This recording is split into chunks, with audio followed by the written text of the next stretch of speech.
All right, I'm going to show you how to use the phone app on a Samsung Galaxy phone. The phone app looks like this icon here. So step 1, find it either on your home screen or in your app drawer. Within the phone app, the basic navigation is broken into different tabs on the bottom. On the left, we have our keypad, which would be where you type in a phone number if you're manually calling someone. Type the number, and the green button will connect the call. This is also where you could check your voicemail. Depending on your carrier, you might have a separate app for voicemail, but a good old school way to check the voicemail is to simply press and hold the number 1 on the keypad. The phone will dial your carrier's voicemail inbox, where you can listen to your messages. And of course, when you're done, the red button will end the call. On the Recents tab, we'll see all your recent calls. The arrow pointing up means outgoing call, and the arrows pointing down to the left mean incoming call. If you see a left-pointing arrow bouncing up, that's a missed call. So you can tell from the icon what type of call each entry was. You can tap any name on the Recent Calls tab and access some shortcuts. I could send a message by tapping that message button, or I could tap the name and then tap the phone icon to call this person. This is what the app will look like during a phone call. You could use the plus button to add more people to the call. You can typically have up to 5 or 6 people on the line at the same time. You can mute yourself if you need a second without letting the other person hear what you're saying. And then tap the mute button again to unmute yourself.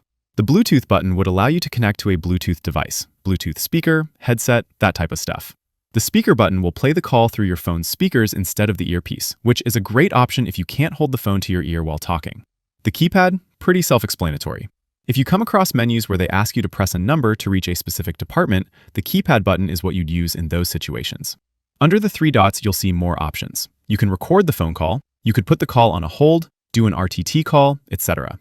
Also, while you're on a phone call, you can leave the phone app, and you can use your phone normally while the call stays connected. The phone app gets minimized to a green little icon on the top left corner. You can tap that to return to the call anytime, and of course, the red button will end the call. Answering an incoming call can be confusing because the green and red buttons don't do anything if you just tap them. I actually need to tap, hold, and pull my finger up on the screen. That'll answer the call.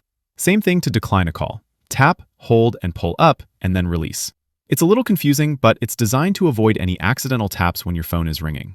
On the Contacts tab, you have all your contacts here. I could use the plus icon to quickly add a new contact and input all their info here to be saved.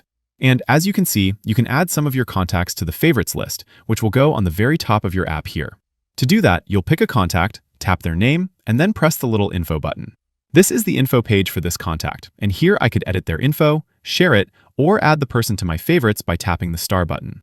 Now when I go back, you'll see how we went to the top to my favorites.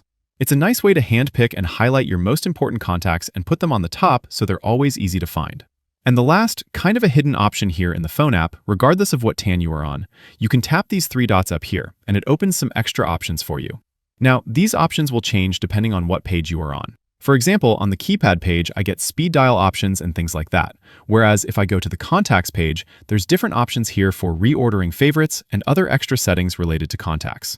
But the most useful thing that you find behind these 3 dots is actually the settings. The phone app is not listed in your main settings, and to access your phone call related settings, you'd open the phone app first, and then use the 3 dots to go to your settings.